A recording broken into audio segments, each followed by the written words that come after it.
what's happening, Wall Jiu-Jitsu family? Orlando Wall here with Professor Ahangarzadeh. We're here to give you your online content for this week. I hope that you like it. Okay, so this week we're going to be talking about attacking from the back mount position.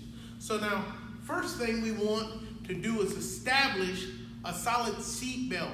Now, for this seat belt, what I like to have is the right palm facing down, left palm facing up. Now, when I'm ready to proceed after my choke, when my partner starts bringing his hands up to protect his neck, I'm going to take one hand, I'm going to grip at his thumb, I'm going to peel that hand low. Now, this hand, I want to do my best to anchor it to his shoulder. If I don't anchor this hand on his shoulder, he's going to be successful in pulling my arm away from his neck. So it's my ambition to get my hand anchored onto his shoulder before he can pull it down away from his neck. Now from this position, I'm going to take my left hand out, and I want to take and put the bend of my elbow over my four fingers like this. Sure, you can go like this, but an experienced grappler is going to grab your arm and start trying to apply an arm lock and all sorts of other diabolical stuff. So rather than getting caught up in any of that, I'm going to try to do most of my operation behind his head where it's far more difficult for him to grab it. So again, I'm holding his shoulder, I open this hand, I cross my hands behind his head. And now from this position, I start to squeeze. When I'm squeezing, I want to be very specific about the way I'm squeezing. I want to pull my elbows tight together, shoulders back, chest out. Shoulders back, chest out. I want to try to make the V in the bend of my elbow even more acute so that it compresses each side of his neck on the carotid arteries. Remember that a proper chokehold is not about their ability to breathe. It's a vascular restraint. It blocks the blood flow from the heart to the brain on both sides of the neck. So to create that, we want to make sure that we create a V, and then that we force their head down into the point of the V. So one more time, rear naked choke. I've got my partner's back. I establish my seat belt. He starts trying to pull my hand off. I pull one hand clear, one hand anchors to his shoulder. Now as I take this hand out, I cross my hands, almost like when you were a kid, you used to make a shadow bird on the wall there. I cross my hands like that, and this hand goes behind his head, and I start to squeeze for the rear naked choke.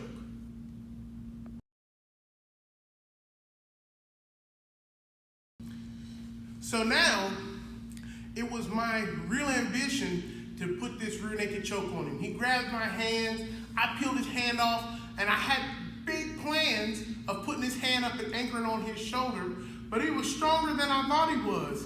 And despite my best effort to get this hand up and anchored, he's like, no way, buddy. He's not gonna let me make the progress I need to choke him. So now the hand that's underneath of his arm is gonna open his collar.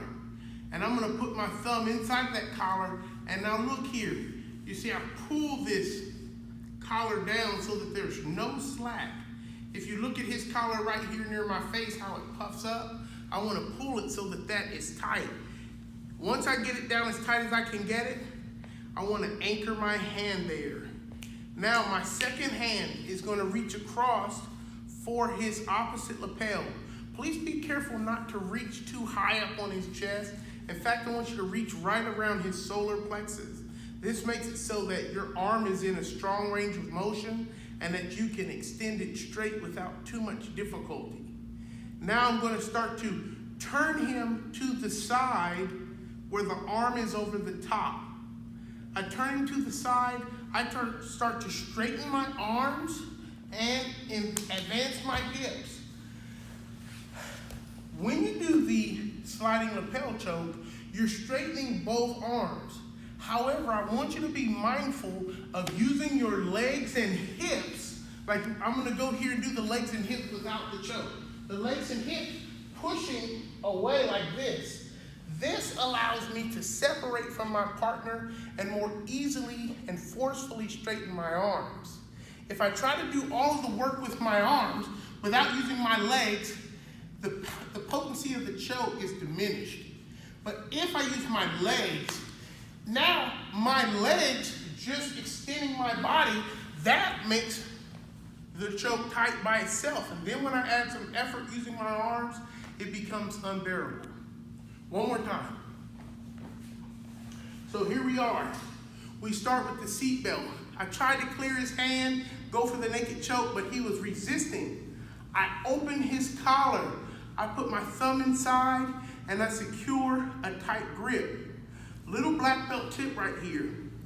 This lapel, I like to turn the lapel so it becomes like a little ridge right here. Because sometimes holding on to it like this, especially when a person grabs the gi and pulls it, can be difficult to hang on to. However, when I turn it over like this, when he grabs the lapel and pulls it, I still have a very strong ledge to keep my fingers anchored. Now the second hand goes across, I grab his opposite lapel, I push down towards our feet, I turn him towards the arm that's over the top, hip pressure, arms extended.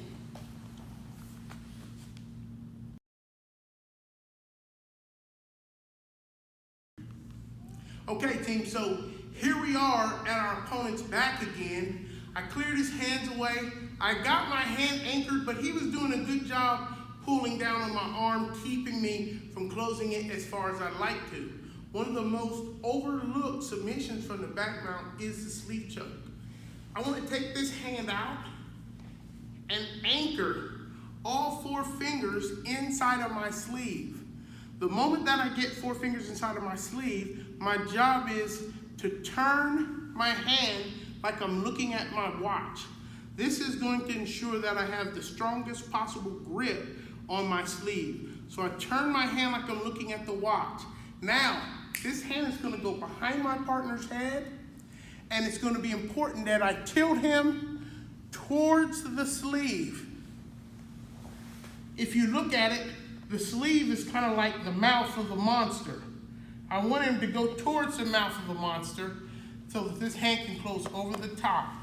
Once again, just like the sliding lapel choke, it's not just my arms finishing, it's my heels coiling and my hips advancing that makes the choke potent. So one last time here. So again, I have my partner's back. I start clearing his hands. I was going to choke him. He's like, no way, I'm not going to let you do it. I take my hand out, I go 4 fingers inside of my sleeve, and I turn my wrist like I'm looking at my watch. This hand now goes behind his head. Remember, tilt him towards the mouth of the monster. I want him to go towards my sleeve.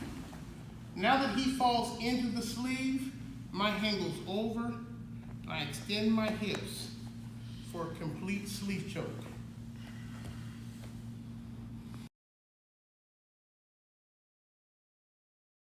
Okay, so now, one of the great things about the back mount is once you establish this position, you're in play for a lot of solid submissions. The next submission we're going to talk about is what we call the bow and arrow choke. Now, when we do the bow and arrow choke, our opponent's body is the bow, and our connection to his collar and to his leg represents the string. And then my leg that's going to go across his body is going to be the arm that's pushing the bow tight. So let's talk about it. I've got my partner's back. Once again, I make the ridge. I secure his collar. Now, from here, I'm going to take this hand out. Look, I'm going to grab up my partner's pant leg right here. One of the things that I like to do whenever I try to grab his pant leg, I like to grab as close to the knee as I can, and I like to fold the gi just like that. I don't know if you can see how I take his gi, I grab it, and I fold it under to make a nice little handle there. Once I have that handle established, I hang on to that pant leg, and now the remainder of the work is going to be done with my legs. I put my foot on his hip, and I bring my other foot across his body. Now notice, if you will, I lean on my side and not straight back. The reason I don't want you to lean straight back is because it interferes with my ability to use my other leg. So instead, I lay on my side and I want my hip on the same side as the arm controlling his collar, high. I like to step over, I cross my feet, I pull his pant leg, and I extend my hips to complete the choke. One more time. So I'm at my partner's back.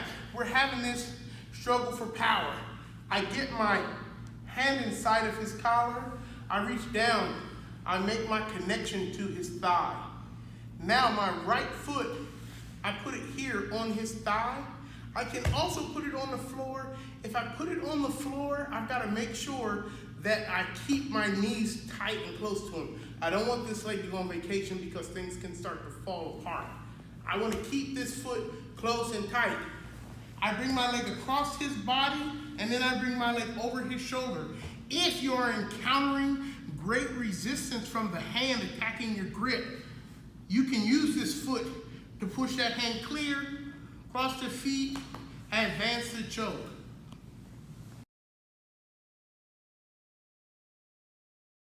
We want to break down this week's standing self-defense technique. So, man, I'm out with the friends, and before I know it, somebody's decided that they're going to slap a rear naked choke on me. Now, one thing that I want you to always consider, that if this choke is going to be disassembled, it's not going to happen on the side where his elbow is and his shoulder. I'm always going to turn towards the hinge. So go ahead and put the grip. I want to raise my hand high on the side of the elbow. And now I'm going to chop between his body and my body, and I step behind. When I get to this position, I want to hold his waist and hold his elbow. Now from this position, all I'm going to do is I'm going to take my right foot, step in front, and now I'm going to put my foot between his legs for an inside trip. Let's go back and look at that inside trip again. My foot, if you look here, my foot goes in between his legs, and I turn so that my heel is behind his heel. My calf is behind his heel. And now with my hip, I start to create pressure against his shin. Meanwhile, this hand is holding his other knee from stepping back. We go to the ground. Right away, my job is to try to defeat this knee. If I end up in the half guard, that's okay. Considering we were just in a naked choke, I would say that's considerable improvement. One more time. So, Professor gets the choke. Right away, my hand rises on the side where his elbow is. I'm going to chop and turn my back towards the hinge. I grip his hip, I grip his arm. I keep my head underneath of his head. Now, I'm going to step to him, and I'm going to put my foot down between his feet. My calf is hooking behind his heel, and I take him down. As soon as we get to this position, my job is to beat this knee. If I can get the side mount, great. If I end up in the half guard, that's also great.